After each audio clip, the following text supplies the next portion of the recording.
He kōna I purangi tēnei nā te reo irirangi o Aotearoa. You're sounding great. Where are you now? I'm in London, UK. You get around. Well, this is home. How is London? Well, it's dark at the moment, so I can't say, but it's been a lovely couple of days here. Spring has come. All right, that'll cheer everybody up then. Well, yeah, they could do with a bit of cheering up, I think, one thing and another. Quite a few very rich people. Famous New Zealander Peter Thiel, Jeff Bezos, Brian Johnson. You might have seen his Netflix series on his attempts to defy aging. According to these people and more, we can cheat death. But what does the science say? I mean, none of us want the fate of poor Tithonus, whom only cruel immortality consumed, according to Tennyson. And Professor Dame Linda Partridge, just remind me, which is your primary choice of identification? Founding director of the Max Planck Institute for Biology of Aging in Cologne? Yes, you could certainly use that, or else professor at University College London. Well, founding director of the Max Planck Institute seems... Sounds quite grand. Sounds very grand, actually. Professor Dame Linda Partridge wants to avoid the cruel, and she thinks there is hope on the horizon for a less cruel, longer life for most of us. Very interesting set of processes in cells when they are starved, called autophagy, self-eating. Sounds disgusting. I asked her why she thought that aging is an evolutionary paradox. So the evolutionary paradox is really what attracted me into the topic in the first place. So why is it that during development we can build a functioning, youthful body, which is an amazing feat, but we can't achieve the feat of maintaining it? Why is it that so many organisms become less able to reproduce and more likely to die as time goes by? Isn't the answer to that the Earth can't sustain things that don't die? Everything dies. Everything has a season. I think from the point of view of natural selection and evolution, what the Earth can and can't sustain is not a guiding force at all in what happens. What matters is the reproductive success of individuals. And that, again, is why aging is such a paradox. Why, as organisms get older, does their fitness decline? They're less able to reproduce and more likely to die. And this is a really extraordinary thing when one thinks about it hard. Why can't natural selection maintain youthful levels of performance? And it looks as though it's really an evolutionary side effect. I mean, if you think about organisms out there in nature, part of the reason that they die is that they've undergone the aging process. We do see aging in nature, but the main reason is actually natural hazards. So disease, predation, accidents mean that organisms are only going to be allowed by their environment to live for a certain length of time because something's going to get them, irrespective of whether they're aging or not. And under those circumstances, you can get genetic variants coming into populations that favour performance in youth, but at the expense of things going wrong later on. And that seems to be one of the main reasons that ageing evolves. The selection during that part of life where viability is possible because the environment allows it means that things like reproduction, immune function, metabolism, so on, have the cost of accelerating the aging process. So it's a trade-off between youth and old age. Isn't the trade-off between being able to breed and ultimately being quite useless for the propagation of the species? Because, I mean, I understand, the grandparenting theory that we're vital for the workings of the world, but essentially, if you can't breed anymore, what's the point of you in terms of the propagation of the species? Yes, but I mean, that assumes that aging exists in the first place. If you start with a potentially immortal organism, the question is, why does it become mortal, and why does its fertility decline with age? And it's because of this environmental constraint from the extrinsic hazard. And that means that there's very strong selection on individuals when they're young, when most of them are still alive. But as, for instance, humans in our evolutionary history go through 30s, 40s, and so on, probably, in our distant evolutionary past, you're pretty lucky to make 40. So there's no point that there is essentially no selection for good performance at age 50 because there are no 50-year-olds around to select for performance at age 50. So that's essentially the story of why aging evolves. It's an environmental constraint. And what you find if you look at natural life out there in the wild, things that live in low hazard environments evolve a slow rate of aging, whereas things in very hazardous environments evolve to die much, much younger. So I think there's a good correlation there. So, for instance, birds and bats, which have evolved flight. Flight's thought to have evolved originally as a means of escape against predators and puts them, therefore, in a lower hazard environment than things that can't fly. And indeed, bats and birds are surprisingly long-lived. Are they surprisingly long-lived?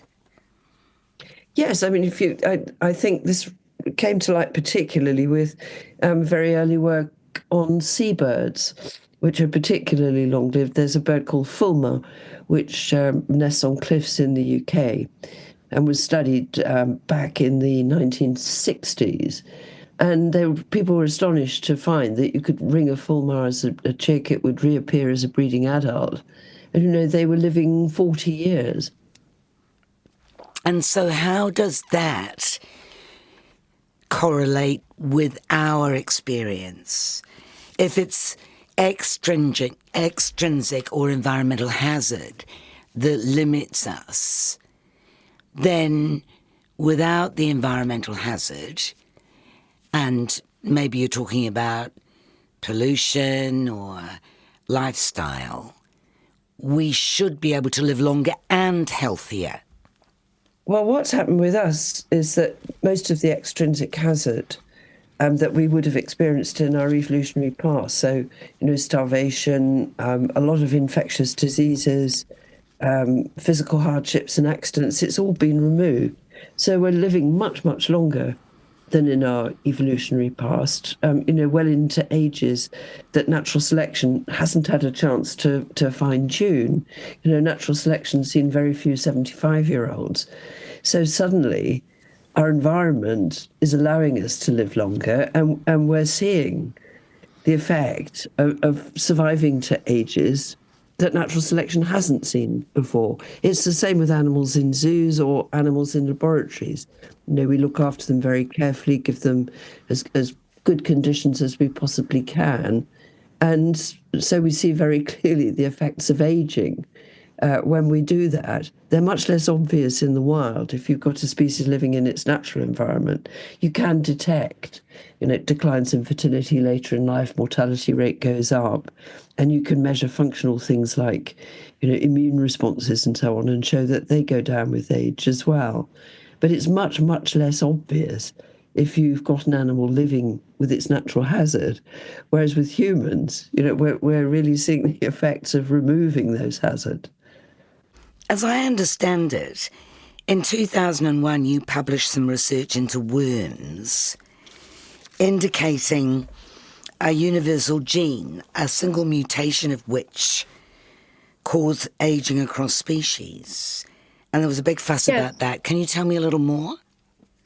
Yes, that's all proved very interesting. The worm work actually wasn't done by us. It was done in the United States by in the lab of somebody called Cynthia Kenyon at the University of California at San Francisco. But what her discovery was a remarkable one, which is that you can produce a very simple mutation in a single gene in these worms, and they live twice as long as their wild-type controls. And it's an extension of healthy lifespan. These worms are, wriggling around and healthy long after all the controls are dead. It's not just an extension of the moribund period at the end of life. What we discovered was exactly equivalent mutations in the fruit fly, Drosophila, could do the same thing. And that came as a bit of a surprise, because I think people thought these, original mutations might just be as, quirky, interesting thing about worms. But the fact that it was conserved in very distantly related flies piqued interest. And then very shortly afterwards, we and others showed that similar mutations can actually increase healthy lifespan in mice.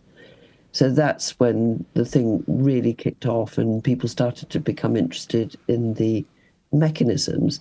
Because what this is telling us is that you can make one very simple intervention and produce a very broad spectrum improvement in health during aging. When these animals were closely examined, the mice, for instance, have much better metabolic health, they've got better immune health, they maintain their agility and their strength for longer. So we're seeing an improvement in widespread systems in the body just as a result of one mutation.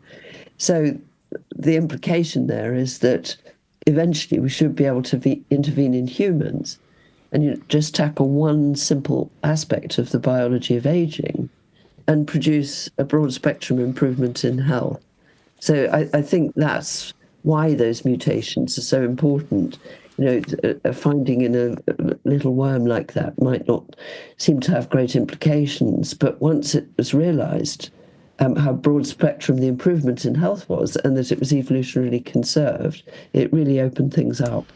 I don't know what Brian Johnson's gene therapy involved, but why aren't we trying that gene therapy that works on worms and mice on humans? Well, in a sense, we are. So generally, a discovery that's made through genetics doesn't get translated into improvements in human health through a genetic approach itself. Manipulating genes in humans, even somatically, just altering gene expression in tissues, it has quite serious ethical implications, and a lot of work needs doing to make sure that you're doing more good than harm. The way that these results tend to get translated to humans is that the genes make proteins, and the proteins can be targeted by drugs. And one of the interesting things about the particular mutations that we're talking about in the worms and the flies and the mice is that they're often in genes that are already implicated in age-related diseases. So quite frequently there are existing drugs that target the product of that gene. And these are actually candidates now for repurposing. So they're used to treat particular diseases, quite often cancers, actually. But the implication is that probably at lower doses, they could be used preventatively to improve health during aging. So there's a lot of interest, for instance, in metformin is one of the drugs. Rapamycin or sirolimus is another. Trametinib, which is another anti-cancer drug, is starting to look interesting. It extends lifespan in mice. So I think what we're looking at is something like the current use of statins or blood pressure lowerers. They're not being used to quite often, actually treat a disease. What they're being used for is preventatively to stop a disease happening. So, in the case of statins, they're altering the blood lipids in a good direction and thereby lowering the risk for cardiovascular disease. I think the point is there are a lot of drugs potentially rather similar to that, not that particularly prevent cardiovascular disease, but that can be used preventatively to stop something bad happening. Already out there. When we look at the range of diseases that will kill us in the end, whether it be cancer or whether it be dementia or heart disease, is there a suggestion that they are all caused by the same thing? I mean, senescence is one thing that's been suggested. What do you think? I think that, we've got pretty good understanding now of the sorts of things that go wrong during aging at the molecular and cellular level. There's this set of rather evolutionarily conserved hallmarks of aging. And it's quite clear that, you mentioned one of them, cellular senescence, which is very interesting. Cellular senescence is important in development and wound healing because it remodels tissues in both of those processes. You mean brings wounds together, enables them to heal? Yes, it's involved in the actual repair of the wound and sealing it and restoring normality. And during development, there's quite a lot of tissues moving around and being remodeled during embryology as the embryo develops through into a proper viable organism. So those senescent cells have an important function. They're not just bad, but normally when they've done their job, the immune system comes along and removes them. That removal fails during the aging process, and so they accumulate. And they're very biologically active. The reason they can remodel tissues and participate in wound healing is that they produce a lot of very biologically active molecules which appear outside the senescent cell. And if they sit around in normal tissues during aging, because the immune system doesn't remove them, then they cause a lot of trouble. And in mice, there's quite a bit of evidence that if you remove them, either genetically or with a drug, you can improve tissue health and indeed make the mouse live longer. So that there's a downside and an upside to them. And it's clear that they're present in the development of specific aging-related diseases, more than one. So the implication is that you would lower the risk of those diseases or potentially reduce their impact if they occur by removing these senescent cells.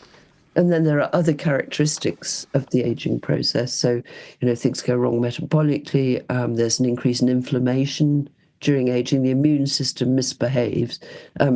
Partly it becomes too active, but also the adaptive bit of the immune system, the bit that does the job of getting rid of infections and preventing cancer, becomes less functional. And again, that is present in the development of some age-related diseases. So you've got these different hallmarks of aging with different roles in different diseases. But the implication is that if you target one of them, you will prevent or ameliorate several different diseases in which that hallmark has a role. Can we just pause on cell senescence for a moment? Because, as you say, it's when cells stop dividing but hang around and they refuse to die, zombie cells, some people call them, right? So, as I understood you to say, it's the immune system that usually clears them out, but the immune system becomes less effective. Now, rapamycin is used to reduce the chances of organ rejection after transplant by dampening the immune system, so that sounds contradictory to me. Have I misunderstood? Yes, no, you haven't misunderstood at all. And it's a question of dose. So these drugs, so rapamycin is protective against cellular senescence. It particularly actually reduces the activity of these senescent cells. And as you say, is used to prevent particularly kidney rejection after transplant. They're at very different doses. Typically, the protective doses of these drugs is much lower than the clinical dose. So what you're seeing is an effect of the drug at a level where it has almost no side effects and is much lower than that used clinically.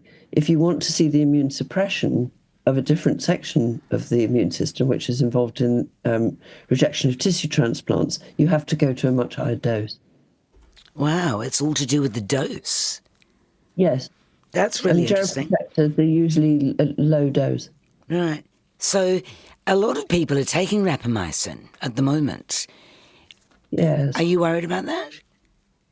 Yes, I am. Generally, I I think there's a very good reason that drug development is very strictly regulated. The way in which you do clinical trials, I mean, even whether you're permitted to do a trial, is very strictly regulated. And personally, I would never take anything that has not been through a clinical trial. I know an awful lot of people, take an awful lot of things for which there's no very good clinical evidence. But my general view is that it's better to stick to the things for which we have decent evidence of a positive clinical effect. So it's clear that if people wanted, or if as a community we wanted to develop rapamycin as a protective agent, we'd have to go through a completely different set of clinical trials from the ones it's been through already, because we'd be using different doses and interested in different indications, perhaps, preventative effect against a bunch of age-related diseases. That's a totally different clinical trial from the one that you do for rejection of a transplant. So, I mean, you'd be looking at a very wide spectrum of people, older people. They'd probably be taking the drug for a long time. So you'd be very, very concerned about side effects and safety. And that's a very different situation from rejecting a kidney transplant, which, is potentially lethal. You might be prepared to put up with more side effects and a less easy time with the drug. Right. If you've got a transplanted kidney. But if you're doing the equivalent of, statins or lowering blood pressure, then you want a virtually side effect-free run at the thing, and you need to show efficacy as well. That's never been shown properly in a clinical trial in humans, with very rare exceptions. There's been one very nice study in the US looking at the response of elderly humans to low-dose rapamycin in the context of being immunized against flu. So generally old people respond rather badly to flu immunization. I don't mean they react badly. I mean, they just don't respond properly. Because their immune system's not very good. And what Jane Manick showed was that, if she pre-treated with drugs with the equivalent, not with rapamycin itself actually, but drugs with an equivalent effect, she could boost the immune response to the vaccination, and there were fewer respiratory infections in the ensuing winter. So, I mean, that's one nice, properly conducted clinical trial, but there are very few of them, partly because they're extremely expensive. Rapamycin's a generic now, isn't it? So there's no Yes, it is, big but the pharma investment into it. Well, there lies the problem. You want to undertake an expensive clinical trial to show efficacy and safety for a drug that's off patent. Nobody's going to make any money out of. Well, there's enough billionaires washing around. You would think that they would put their money into a clinical trial rather than huddling down in their bunkers and doing it themselves, which is not very scientific. Well, arguably, we need a sort of intervention testing program for humans. It's really a global thing. We should have a clinical group looking at candidate drugs and saying, we'll test a couple each year. And of course, it would be wonderful if the billionaires would contribute to the enterprise, but it's essentially a public health thing, and it's not a situation that Big Pharma can obviously make money out of, and I think that's why it's being so slow to happen. What about metformin? Why does that work? Is it the same kind of deal as rapamycin? Metformin is a much more complicated drug than rapamycin, in the sense that rapamycin has an absolutely clear target. It's a group of proteins called the TORC1 complex, which it disrupts. And it's clear that that's its only target. Metformin is a much more complicated drug because it seems to have several different biological effects, and it's not quite clear which ones are likely to be important. It's actually it's the main line of defense against type 2 diabetes, so enormous numbers of people take it over a long period. Very safe drug. But because of various of its metabolic effects, it looks as though it might be geroprotective. The evidence from mice is, not as strong as it might be, but because it's such a safe drug and because it's likely to prevent type 2 diabetes, it is a good candidate. And some of the Americans have been trying to get a proper clinical trial for geroprotection going with metformin, but so far haven't managed to get it financed. You've been studying nutrient sensing networks, or the nutrient sensing network. What is that? Well, that rapamycin targets part of that network. It's a basically very, very ancient, evolutionarily conserved set of signaling pathways within cells that tell the cells how they're doing. So they sense the nutrients coming into the cells, particularly amino acids, but other things as well. And also the stress status of the cell. Is there a physical stress? Is there an infection? Is there a problem with oxygen supply? So it's listening to inputs to the cell and setting its activities according to how it's getting on. So if the cell's well fed and there are no stresses, then it can afford to contribute to reproduction, metabolism, immune response, and so on. It can be anabolic. But if times are hard, then it turns off those costly processes and induces a set of stress responses. And actually, what those mutants that we were talking about earlier, the worm mutant and then the fly and so on, those mutants are actually part of that signaling network. And what they do is to trick cells into thinking that they need to show a stress response when there's actually nothing wrong. And that turns out to be protective for the cell. And we're talking about things like insulin-like growth factor, rapamycin, as I've said, disrupts this TORC1 complex. They're all part of this network that senses nutrients and stresses and therefore decides how the creature's doing at the time. But that sounds counterintuitive. Are you saying that stress can be beneficial? Stress responses can be beneficial, yes. The stress itself, I mean, if it's an infection or, shortage of oxygen, no, that's a threat to the cell. But the response that the cell makes to it can be highly protective for the cell itself. And in the absence of a stress, what it seems to do is to protect the organism against some of the effects of aging. So without the stress, it directs its efforts into something else. Is that what you're saying? It directs its efforts into protecting itself rather than into making stuff. Reproduction, metabolism, and so on.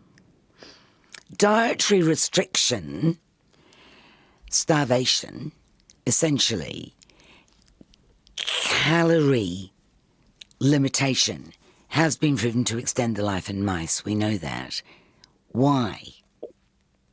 That's a very good question. It's still the most powerful intervention that we've got in animals, dietary restriction.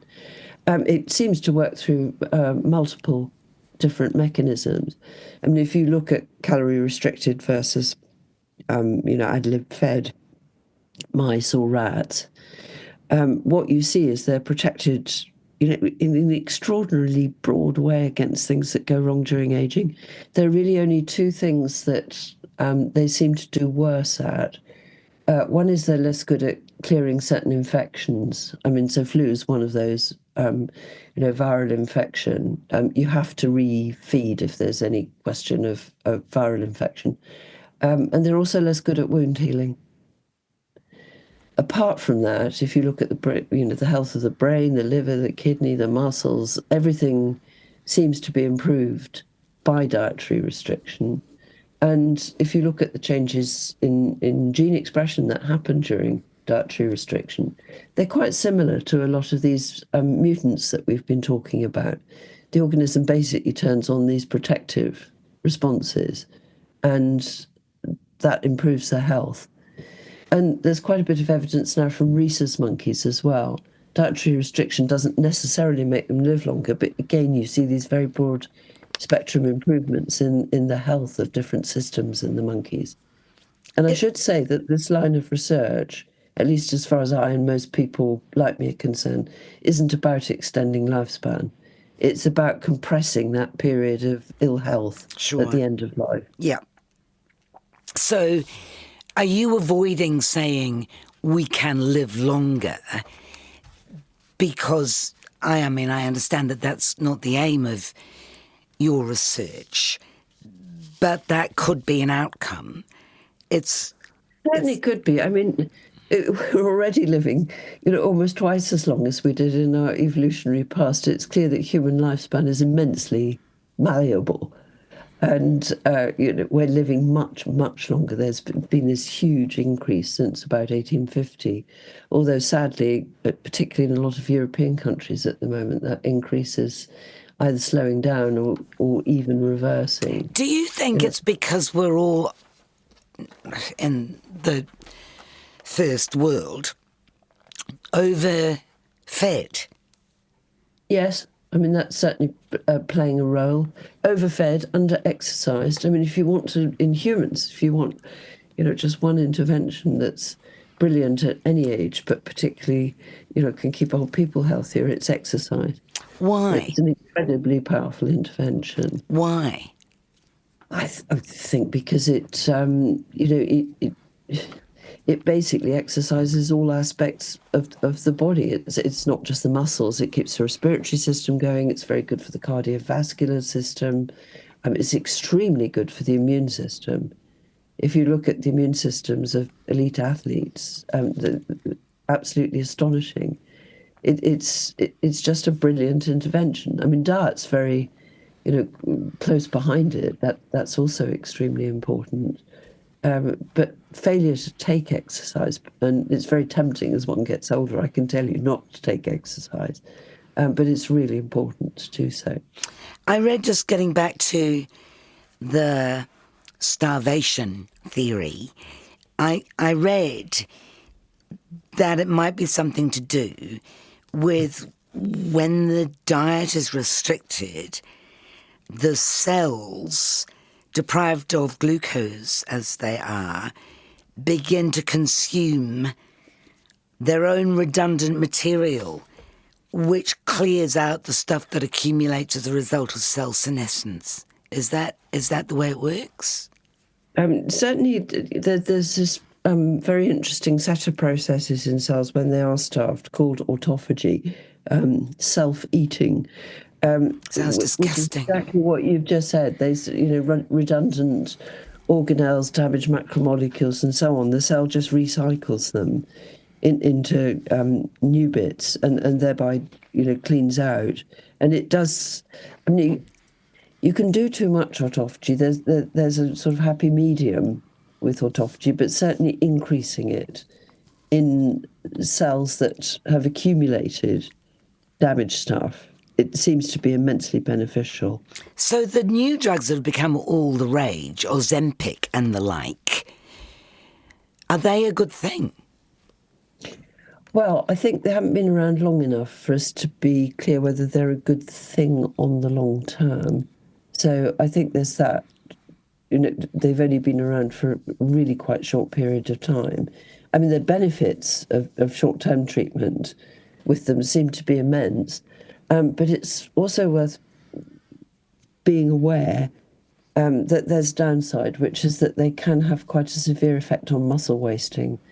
So if you use those drugs, but you don't change lifestyle at the same time, so increase exercise, stress those muscles, get them working, then you lose muscle mass just as much as fat. And especially in an older person who may be a bit compromised in the muscle department already, that can be a problem. You can end up with what's called sarcopenia, which is basically just the technical term for muscle weakness. But I mean real sarcopenia, to the point where, people almost can't get out of their chairs.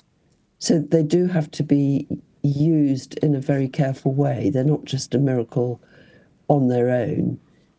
And eventually, if you stop taking them and you haven't changed your lifestyle and you can't maintain that change in lifestyle, then the weight will just go back on again, and mainly as fat. How did you become a specialist in aging? Why did you take that direction? I think because it is such an evolutionary paradox, and I started out life, a very long time ago, scientific life, as an evolutionary biologist, and it was this paradox of why organisms can't maintain their, evolutionary fitness as they get older. And I regard that problem as not completely resolved, but pretty well understood now, and became more and more interested in the mechanisms. It was partly because, this understanding that there's trade-off between youth and old age, and that is reflected in the cost of reproduction. We did a lot of experimental work on that with the fruit fly Drosophila, showing that in both males and females, there is a cost of elevated early reproduction in survival later in life. And for a while, I worked on the mechanisms by which that was happening, and that then got me into this whole idea of the malleability of the aging process. And then when the worm mutants turned up, because of my interest in evolutionary biology, I thought, well, interesting. I wonder if this is evolutionarily conserved. And so, I was just lucky to be in the right place at the right time with that early discovery of the malleability and the mutants. And as soon as you've got a mutant, you've got a way into discovering mechanisms. So it's actually been a really exciting time in the field, watching the output from all of this and realizing that, it is translatable to humans, although the practicalities of doing so, for the reasons I've explained with, it's difficult for pharmaceutical companies to make money out of repurposing off-patent drugs. But there are other ways in. There'll be new drugs, particularly these ones that deal with senolytics, the cellular senescence, drugs that selectively kill senescent cells. I think they're starting to look very interesting. Rapamycin's interesting, isn't it? I mean, it's called rapamycin because it was found in the soil on Rapa Nui or Easter Island. Yes, it was an expedition in the 1950s. So you would think, if we keep digging around, we're going to find something else, do you think? Yes, and I don't think they'll all be natural products. I mean, one of the cancer chemotherapeutics, a drug called trametinib, is starting to look very interesting, and that was developed, specifically as a new drug rather than a natural product. It's probably going to be a mixture coming in from different directions. And that also addresses the immune system? It inhibits something called MEK kinase. It's in a signaling pathway that's very important in cancer, actually. And it's used mainly, or it was originally used mainly to treat melanoma. It's now used for some other cancers as well. But it's part of this nutrient sensing network. Again, it's one of the pathways in there. It's really so central to cell function, this network, that inhibiting it can have really broad and interesting effects. What we haven't talked about, and it seemed to be all the rage for a while, is when the ends of the chromosomes get shorter, the telomeres get shorter, and when they get too short, the cell stops dividing. Is that still a current area of research, or has it been overtaken? Oh, I think it's still very much. I mean, telomere shortening is one of these hallmarks of aging, one of the serious mechanisms. And of course, these different mechanisms aren't independent of each other. So No. you've mentioned cellular senescence. When telomeres shorten enough, the cell goes into a crisis mode and various things can happen. But one of the possible outcomes is cellular senescence. So these things interact with each other. They're not going on independently in parallel. And you also, you don't just get, things connected with each other within cells, particularly if things are going wrong with the immune system. That can have quite big effects throughout the body. You get communication between different tissues during aging. So something goes wrong in one tissue, through the systemic environment, that can affect a different one. So particularly obvious one in humans, is if things go wrong in the kidneys, that can have really quite serious effects on other organs as well. Right, So everything is connected. it's a complicated process, but we understand what the basic bits are. What about supplements? I mean, I hesitate to ask because most people say, there's no use for them. But I understand that omega-3 oils have shown some promise. What do you think? I'm terribly conservative about this. I think if something shows up in a clinical trial, that's fine. If a clinical trial hasn't been done, then I'm unconvinced. And I think quite often with supplements, vitamin D would be an obvious case. It depends what the status of the person is to start with. So, if somebody's slightly vitamin D deficient, then giving them vitamin D will be beneficial. If they've got plenty already, just through their diet or getting plenty of sunshine, then actually, too much of anything is harmful. So I personally, I wouldn't take anything unless there was jolly good clinical evidence that it was beneficial. All right, well, here's the question. If you were given, I don't want to pry into your private health status, but if you were given a bad prognosis or an indication that you were going to suffer from an age-related disease, is there something that you might reach for in a less than scientific bid to stave it off? I wouldn't, no. But what I'd say on the more optimistic side on that question is what we're starting to get a lot of now is early indications of things that might go wrong later. But I worry about that because if we can't do anything about it, like I'm not going to get a test to see if I'm going to get Alzheimer's because I can't do anything about that, right? Yeah, I don't need to know that I'm going to get Alzheimer's in 10 years' time. What's the point? But if you've got that early indicator, what you can do is to hugely speed up clinical trials for things that could stop you getting Alzheimer's because you've got a much earlier indicator. So if you're trying to do a trial with drugs that might prevent people at risk from Alzheimer's disease from actually getting it, if you have to wait for them, so you start treating them at age 60 and then you have to wait 20 years to see the outcome, and that's an almost impractical clinical trial. If, on the other hand, there's a really reliable marker on the path to the disease that happens 20 years before you get it, then you can do the clinical trials against that marker. Now, that's a gross oversimplification because there are all kinds of regulatory issues there. Generally, at the moment, at least in the UK, the clinical trials regulators won't accept biomarkers. But Because why? Because they really want to be absolutely sure that they're on the clinical path. You mean that the markers might not be fully accurate or predictive? And then it comes down to a question of numbers. How predictive are they really? And I think that's something that the regulators are probably going to start looking at very, very carefully for these things where there's a huge long build-up to the disease, but you can see the very early stages a long time before you actually see the appearance of the disease. So while I completely agree with you that I don't want to know, in terms of clinical trials, one might want to know because it could be a very useful indicator of whether a particular drug's looking promising. Right. But So I think that's the positive side of it. do you think that there is sufficient research into accurate biomarkers for the diseases of aging? Yes, I think there's lots going on at the moment. I think there's a lot of really, really interesting work going on.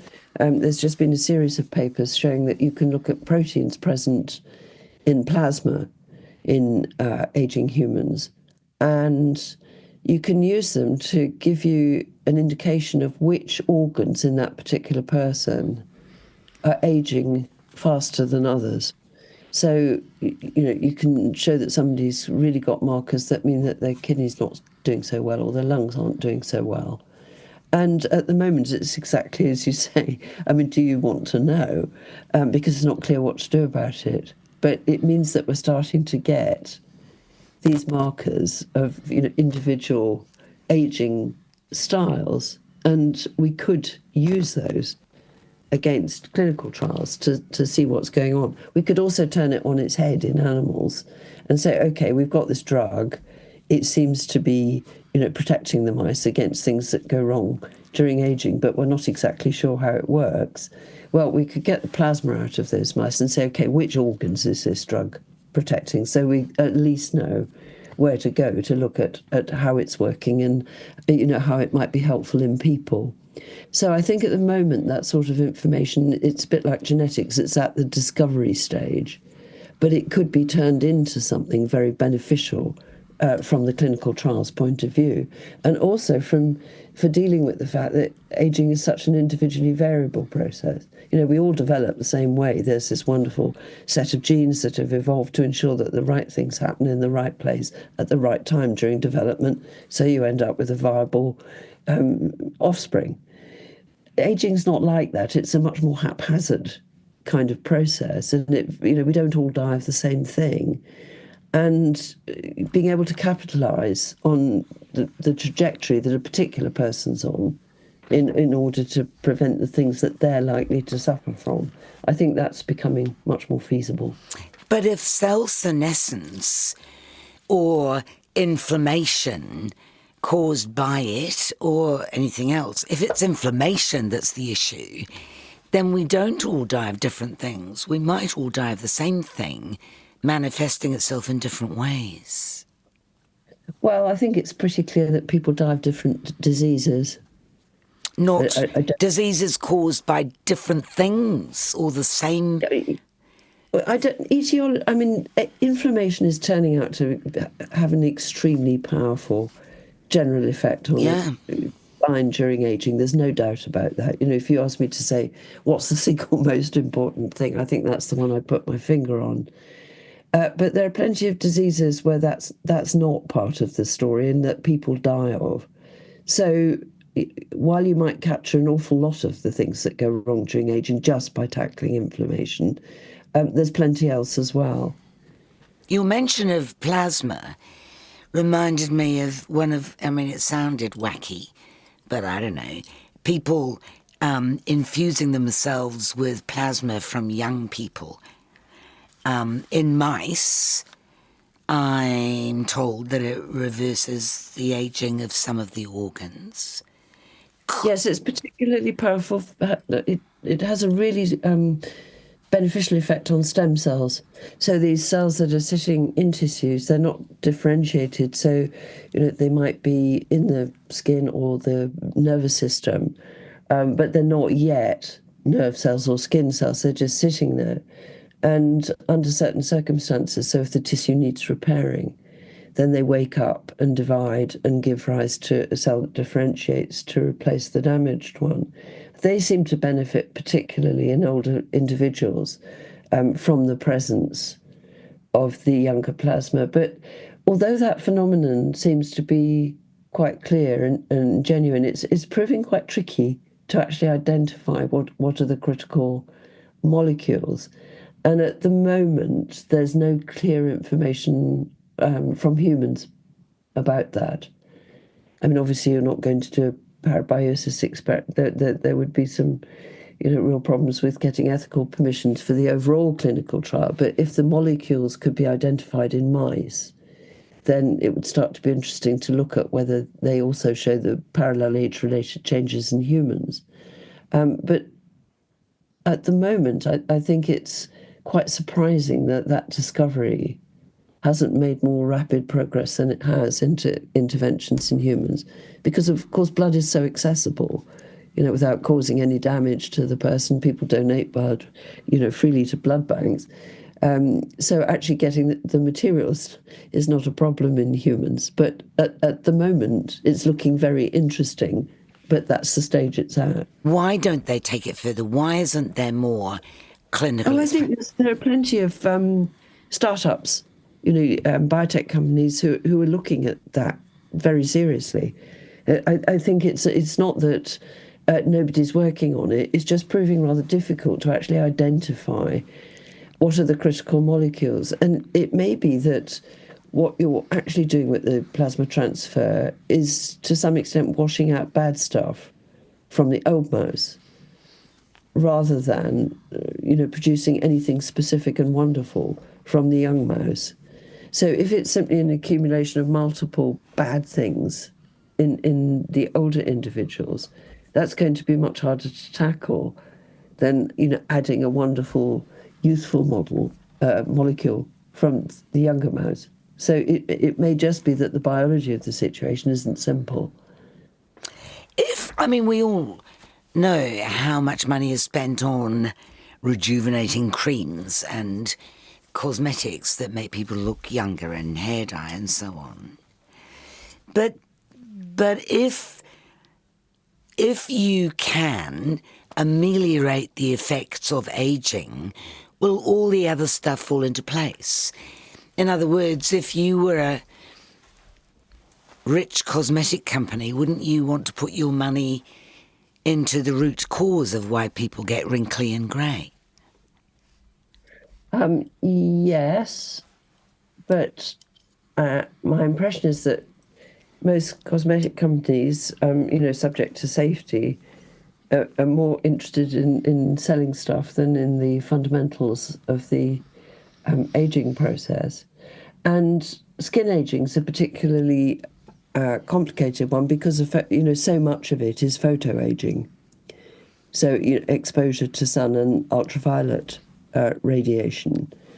Really, if you want to look after your skin, the main thing you can do is to avoid that. Well, that's why we say English skin, because, of course, the sun doesn't shine there, as we know. Yes, nice. You've probably got lovely skin. I'm afraid I've seen too much sun in my lifetime. But, that is the single most important thing you can do. And the other cosmetic stuff, again, you need to see a proper clinical trial. There was a big fuss about resveratrol a while ago. Everybody hailed resveratrol and said they were on it and it made them feel $1 million and blah. Was that all nonsense? What happened? I've hardly heard resveratrol mentioned. No, I know. It just suddenly came to me. No, I think certainly the calculation of how much you would need to take, partly based on its presence in red wine, looked like a pretty ridiculous calculation. I don't know anyone who's taking it, and there's been very little experimental work on it recently. So I think it may be one of those that's gone very quiet for the time being. Every so often something rears up. There was deer velvet. I remember somebody swearing to me that deer velvet made him feel like $1 million. And indeed, he did look younger than his age, would indicate that he should look. But why that would be the case, I suppose there's stem cells in deer velvet. I don't know. No, not beyond your expertise. Oh, absolutely. But generally, people who are interested in those sorts of interventions, they also look after themselves. They tend to have a really good... That's right. It's lots of different things. So it's a bit difficult to disentangle, whether they're rather youthful demeanour. It's to do just with a general lifestyle rather than that particular intervention. It's quite urgent, though, isn't it? You're in your mid-70s. I'm looking towards that now. And all around us, people are living longer and suffering simultaneously. It's not a pleasant prospect, is it? No, I think it is really urgent. And, because I work on it and find the biology fascinating, it's... that's a very positive thing. But I am also very aware that we need to make serious progress as quickly as possible because, this is a very real, major global problem and is likely to remain so. So I do think this issue of it being so difficult to do expensive clinical trials is a problem. And I think, the regulators are really going to have to look at this one over the next few years and think about how we can do more experimental medicine, get more powerful biomarkers, and generally, speed up the process. How would they do that? By reducing the ethical bars? Well, I think there are very good reasons for the ethical Sure. bar on drug development. I just think we need to understand the biology of these aging processes and the effects of the drugs much better. I mean, we need to do a lot more preclinical work, but also, short-term trials in humans, looking at how protein profiles and so on are modified by short-term treatment with these drugs at levels that don't induce side effects. I think that's the way things are going. What are you most excited by? What do you see coming down the pike that most interests you? I think the idea that 1, 2, maybe 3 drugs that exist but are not currently used that way attain the status of statins or blood pressure lowerers, so drugs that people would take from middle age purely preventatively and safely. I think if we could achieve that, so that we could, at the moment death is inevitable, but what we can do something about is people's health at the end of life, so that the aging process itself in its later stages is less unpleasant. And if we could get there with these repurposed drugs, that excites me a lot. You made me a bit nervous when you said, at the moment, death is inevitable. Are you planning to change that? No plans. We hear a lot about individualised medicine. I'm wondering whether you think that we might be refined enough to design a drug or a poly pill or an injection that does for everyone. Certainly, I mean, we were talking about inflammation, for instance. I think that could almost be one that would be universal. I do think, though, that the way that people age and the specific things that they get are variable, and that for aging, it would be necessary, if we really wanted to try to help everybody, to take into account different aging styles and the fact that different people may require additional protective measures. Do you think, I mean, sounds a bit punitive really, but if you'd smoked all your life and somebody developed an injection to make the damage caused by that smoking go away or reduce, then people would not be so intent on giving up smoking. Do you think that if there was a promise of ameliorating the chronic diseases of aging, then people would not bother to try to live healthily?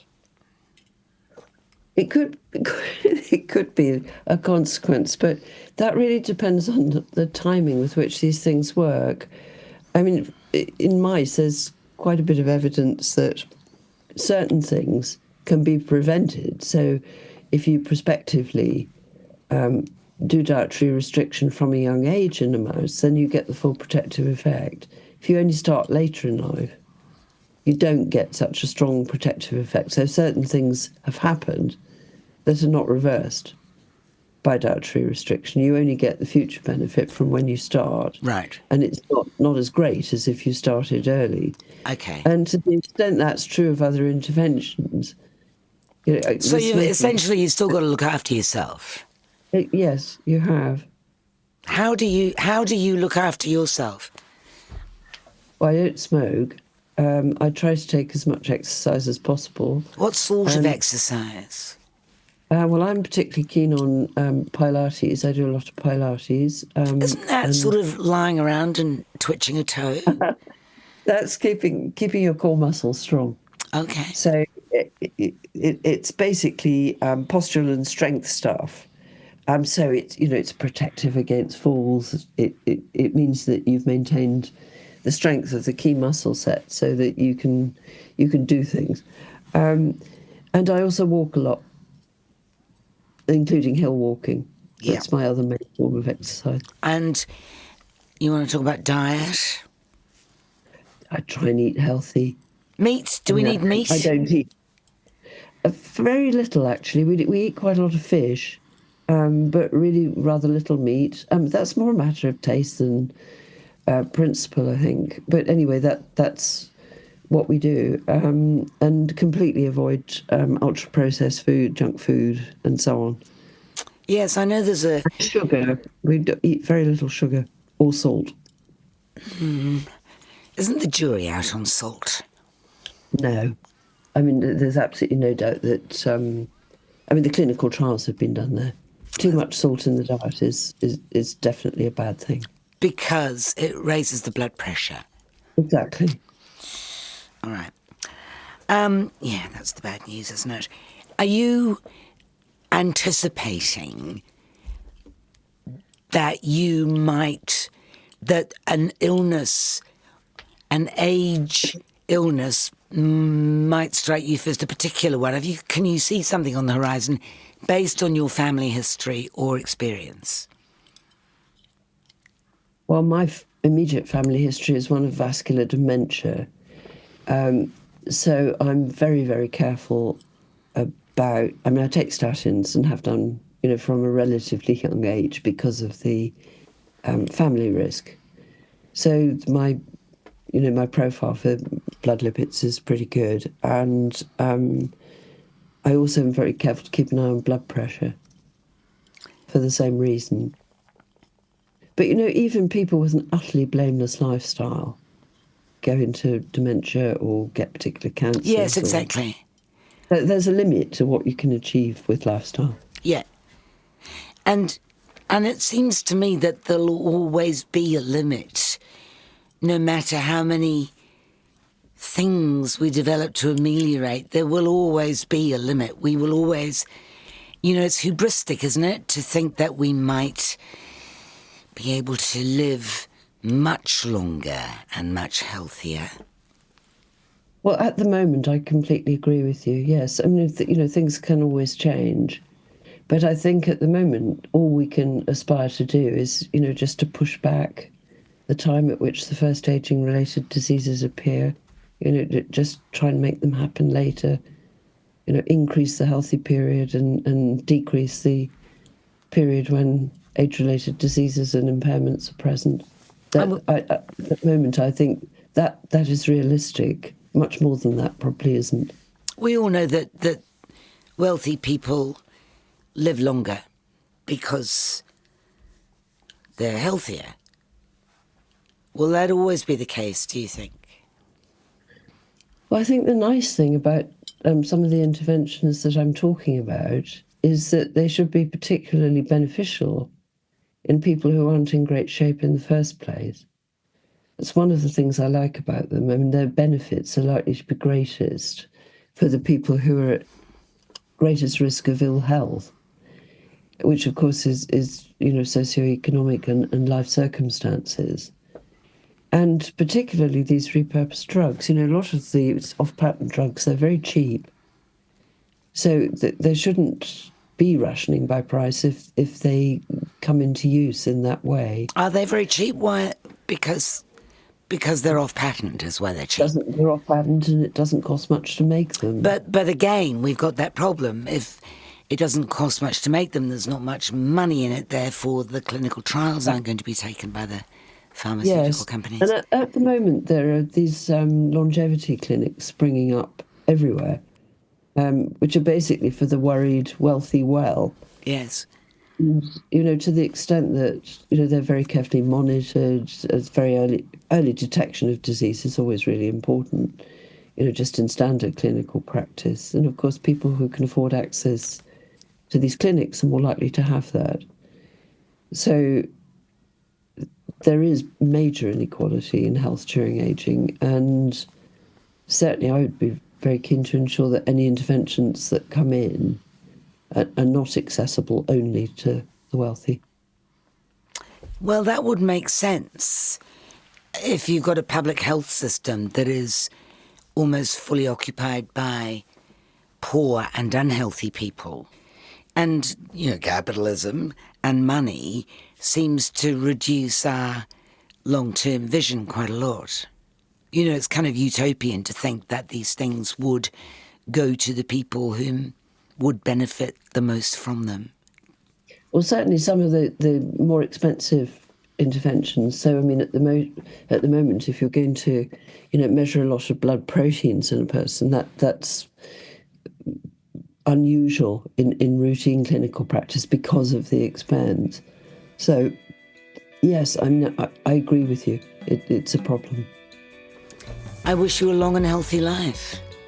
Likewise. Thank you. Thank you for listening to Kim Hill Wants to Know, hosted by me, fairly obviously, Kim Hill. Kim Hill Wants to Know is produced by Melanie Phipps, with help from Liz Garton and Brianna Uratich-Greg. Graphics were designed by Robert Whittaker, and the original theme music was composed by the Phoenix Foundation. Particular thanks to RNZ's audio engineers, who've made everything sound, beautiful. Follow and listen on Apple Podcasts, Spotify, or any podcast app so you don't miss an episode.